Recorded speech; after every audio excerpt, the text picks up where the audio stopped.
guys are kidding, right? Are you David Dobrik?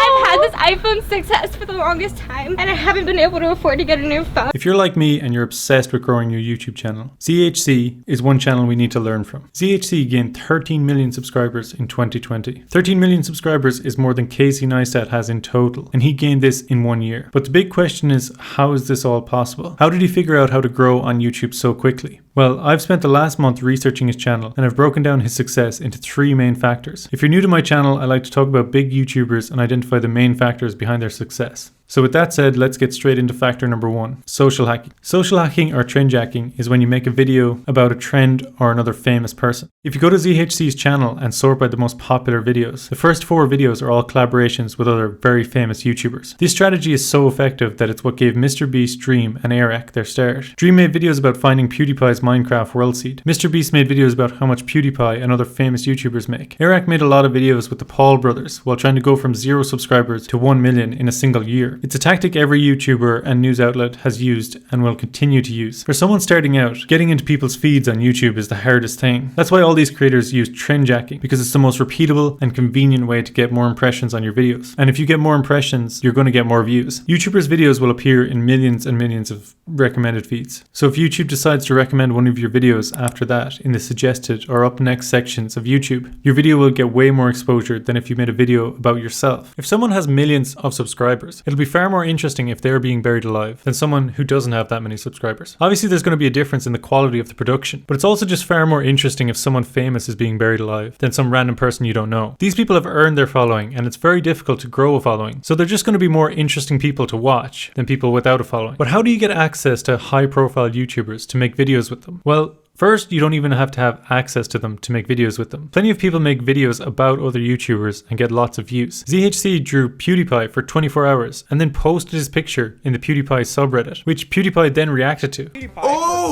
Oh, that's me! God damn.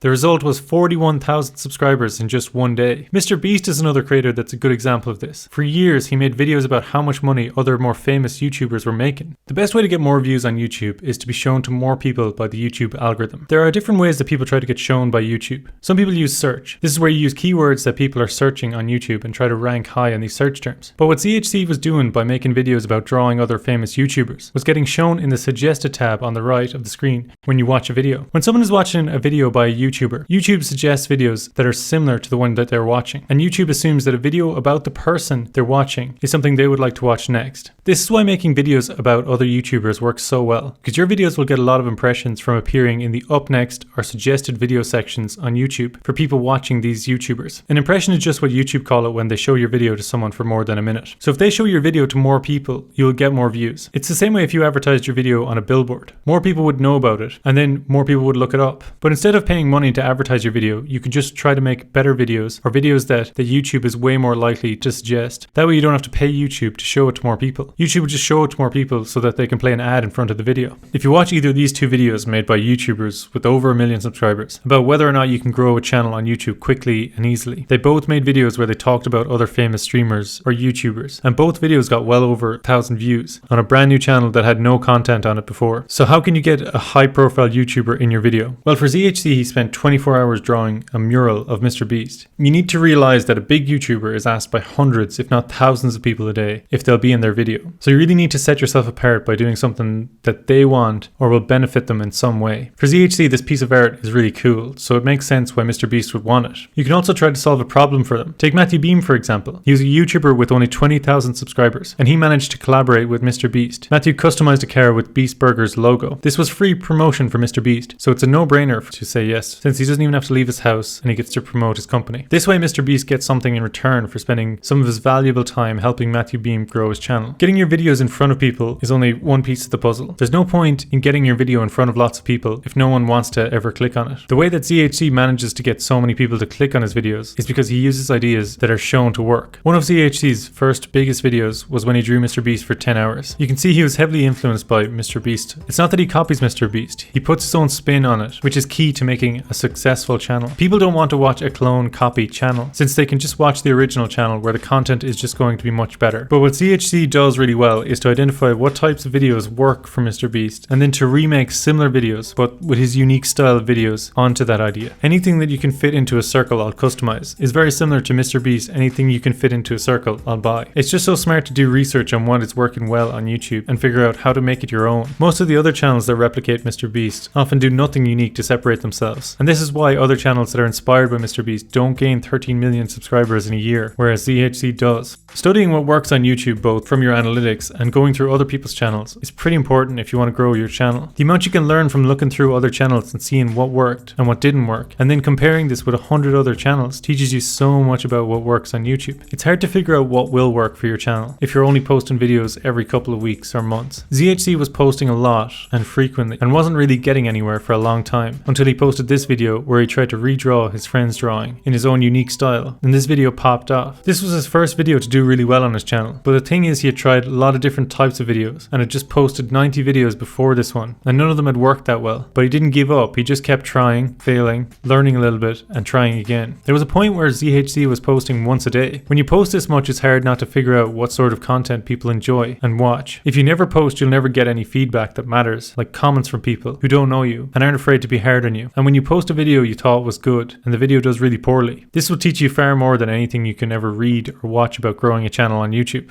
It sounds kind of obvious, but sometimes you can easily get caught up in trying to optimize a video and worrying about the thumbnail and title too much. When you're only getting a couple of hundred views, this isn't really that important. You need some data in order to get good feedback about why people usually don't watch the videos. If you only have 10 or 20 videos and none of these videos have many views, you don't really have much data to work on. But if you have 100 videos and 1 or 2 of the videos have gotten more than 1,000 views, you can learn from this and try to replicate what you think worked well for these videos and see if you were right. The thing that helped ZHC grow so fast on YouTube was mostly due to just trial and error. He tried out things and then would continue doing more of what worked and less of what didn't work. But he kept posting a lot until he figured this out. It's hard work to grow a channel, but if it's something you really want to do, why would you not put all your time and effort into it? The rewards for having a successful YouTube channel seem so worth it.